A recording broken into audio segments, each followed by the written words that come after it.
భక్తులారా, ధుని ధ్వని కార్యక్రమానికి స్వాగతం. ఈరోజు బాబా ఇచ్చిన ఒక లోతైన ఆధ్యాత్మిక బోధను తెలుసుకుందాం. భక్తులారా, షిరిడీ ద్వారకామాయిలో వెలిగే ధుని బాబా దగ్గర మాత్రమే ఉందా?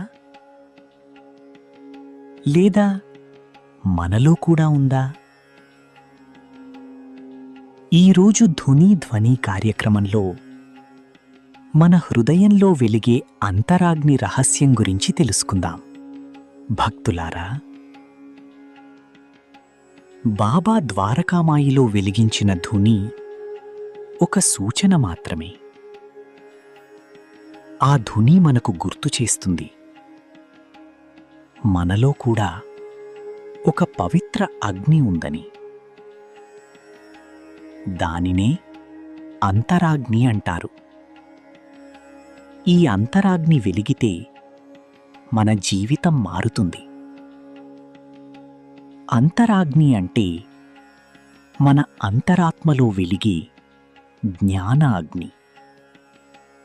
ఈ అగ్ని మన ఆలోచనలను శుద్ధి చేస్తుంది, మన మాటలను మృదువుగా చేస్తుంది, మన చర్యలను పవిత్రం చేస్తుంది.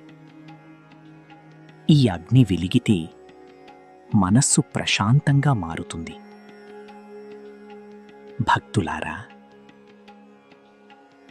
మనలో అంతరాగ్ని ఉన్నా మనకు అది కనిపించదు.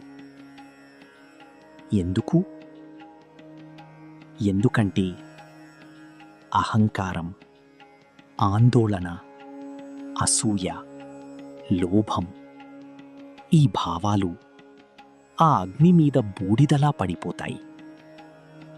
అందుకే బాబా ధునిని వెలిగించారు, మనలోని అగ్ని గుర్తు చెయ్యడానికి.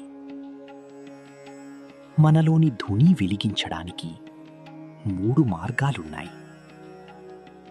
మొదటిది నామస్మరణ. ఓం సాయిరామని జపిస్తే మనస్సు పవిత్రమవుతుంది. రెండవది సేవ. ఇతరులకు సహాయం చెయ్యడం మన అంతరాగ్నికి ఇంధనం. మూడవది సత్యజీవనం. నిజాయితీగా జీవిస్తే మన హృదయంలో వెలుగు పెరుగుతుంది. బాబా చెప్పిన సందేశం చాలా సరళమైనది. బయట ధుని చూస్తూ ఉండకండి, మీ లోపల ధుని వెలిగించండి.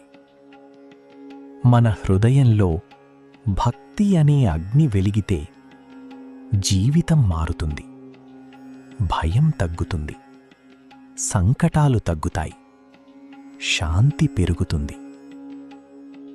భక్తులారా, మన హృదయంలో అంతరాగ్ని వెలుగుతోందా? లేదా మన ఆందోళనలు ఆ అగ్నిని ఆర్పేస్తున్నాయా?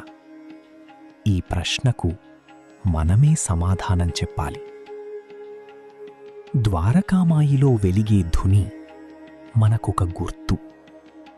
మన హృదయంలో కూడా ఒక దైవిక అగ్ని ఉంది. ఆ అగ్నిని భక్తితో, శ్రద్ధతో, సబూరితో వెలిగించాలి. అప్పుడు మన జీవితం పవిత్రమవుతుంది. ఓం సాయిరాం.